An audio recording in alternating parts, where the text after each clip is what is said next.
પછી શ્રીજી મહારાજ પરમહંસ પ્રત્યે બોલ્યા છે, જેટલો જેને ભગવાનનો નિશ્ચય ને મહિમા સમજાય છે તેને તેટલા ભૂંડા ઘાટ બંધ થઈ જાય છે, અને જ્યારે ભગવાનનો નિશ્ચય યથાર્થ થાય છે ને યથાર્થ મહિમા સમજાય છે ત્યારે તેને ભૂંડા ઘાટ માત્ર ટળી જાય છે.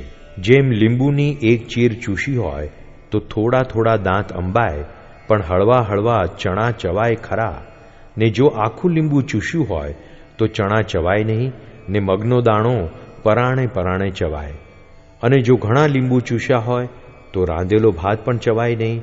તેમ ભગવાનનો નિશ્ચય અને મહાત્મ્યરૂપી જેને ખટાઈ ચડી હોય તેની 4 અંતઃકરણ ને 10 ઇન્દ્રિયો રૂપ જે દાઢ્યો તે સર્વે અંબાઈ જાય છે.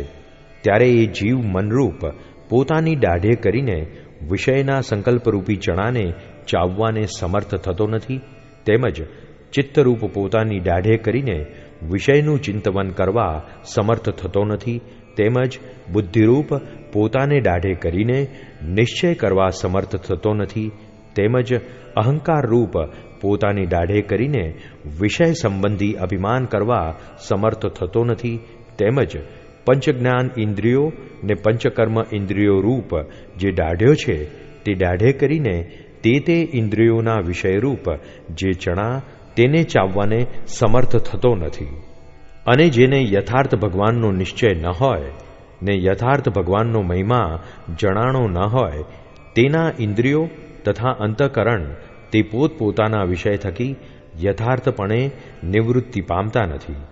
અને જે ભગવાનનું સ્વરૂપ છે તે તો માયા ને માયાના જે ગુણ તે થકી પર છે અને સર્વ વિકારે રહિત છે, પણ જીવના કલ્યાણને અર્થે મનુષ્ય જેવા ભાસે છે. તે ભગવાનને વિશે જે અલ્પમતિવાળા છે તે જેવા જેવા દોષ કલ્પે છે તે ભગવાનને વિશે તો એકે દોષ નથી, પણ કલ્પનારાની બુદ્ધિમાંથી એ દોષ કોઈ કાળે ટળવાના નહીં. તેમાં જે ભગવાનને કામી સમજે છે તે પોતે અત્યંત કામી થઈ જાય છે, અને જે ભગવાનને ક્રોધી સમજે છે તે પોતે અત્યંત ક્રોધી થઈ જાય છે, ને જે ભગવાનને લોભી સમજે છે તે પોતે અત્યંત લોભી થઈ જાય છે, અને જે ભગવાનને ઈર્ષાવાન સમજે છે તે પોતે અત્યંત ઈર્ષાવાન થઈ જાય છે. એ આદિક જે દોષ ભગવાનને વિશે કલ્પે છે તે તો જેમ સૂર્ય સામી ધૂળની ફાંટ ભરીને નાખીએ તે પોતાની આંખમાં પડે છે, તેમ ભગવાનને વિશે જે જાતનો દોષ કલ્પે છે તે દોષ પોતાને દુઃખ દે છે. અને પોતામાં ગમે તેવા ભૂંડા સ્વભાવ હોય ને જો ભગવાનને અતિશય નિર્દોષ સમજે તો પોતે પણ અતિશય નિર્દોષ થઈ જાય છે. જય સ્વામિનારાયણ દયાળુ. આપને આ વિડિયો પસંદ આવ્યો હોય તો અમારી ચેનલને સબસ્ક્રાઇબ કરો, લાઇક કરો અને દરેક સત્સંગીઓને શેર કરો.